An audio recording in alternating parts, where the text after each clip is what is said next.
Elizabeth, and welcome to Sube la Vibra. Thank you very much again for being here with us.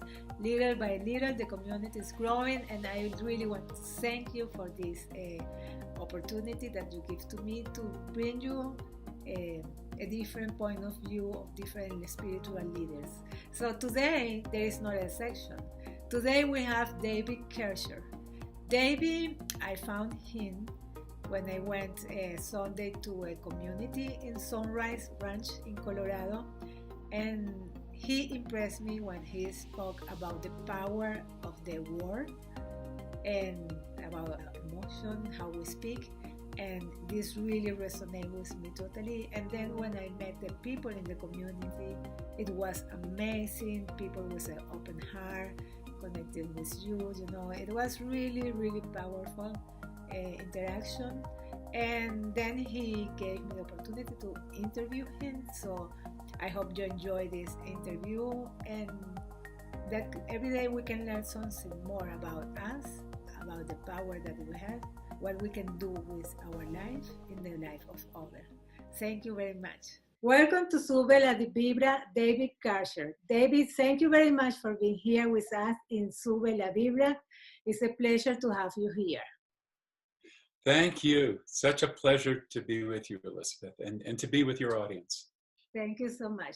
David, I was, looking in your website about your life, and it is very interesting because you started at a very young age. And you said something that the adults were wrong. Wrong about what? Yes, right. So, yeah, the paradigm of the world in which I was living at the time here in the United States on the East Coast was, as I saw it clearly, not heading to a good place. And America was in the middle of the Vietnam War. Friends who were a little older than me were getting drafted. And I saw the life that was laid out for me to be a part of something that just didn't seem to work at all. And yet I had no answers for my own life either. And I realized that the things that were wrong that I saw outside of myself were also in me. And that there was some kind of dysfunction inside.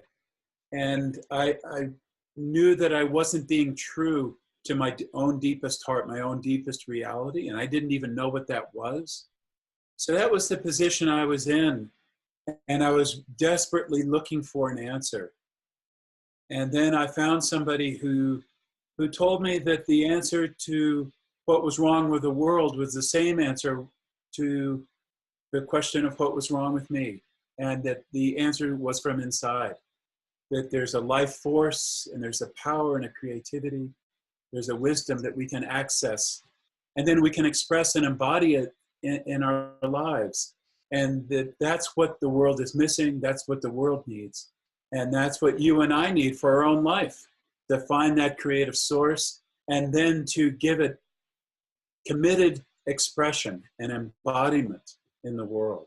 Wow, but what I like most is that you, David, in a very young age, you worked hard to find the mission of your life. Yes, I was. Yeah, so I tried various things. I was a teenager, I was rambunctious and eager, like most teenagers are. And I tried community living. I lived in a kibbutz one summer in Israel. I had bought a plot of land with others when I was 17 years old to start a commune up in Maine. I protested the war in Vietnam. And I went down to Washington, and I also led a march from my high school down to the center of town in Westport, Connecticut. And I spoke at the rally downtown to thousands of people. So I did all those things. But then I found an answer to what I was looking for. And I was becoming unhappier and unhappier because I knew there must be an answer, but I couldn't find it. And it might sound trite to say that the answer's inside, but it is. And as the man I heard about that from told me, let it out. You got to find the answer and you got to let it out. And once you find the answer, you can't go looking other places. You have to access that answer in yourself. And fortunately, within us, there's a never-ending source of life, never-ending source of wisdom, of love. And, you know, the joy of our life is to let it out and to share it with other people, and then let it expand in the world. And you and I both know this world needs that.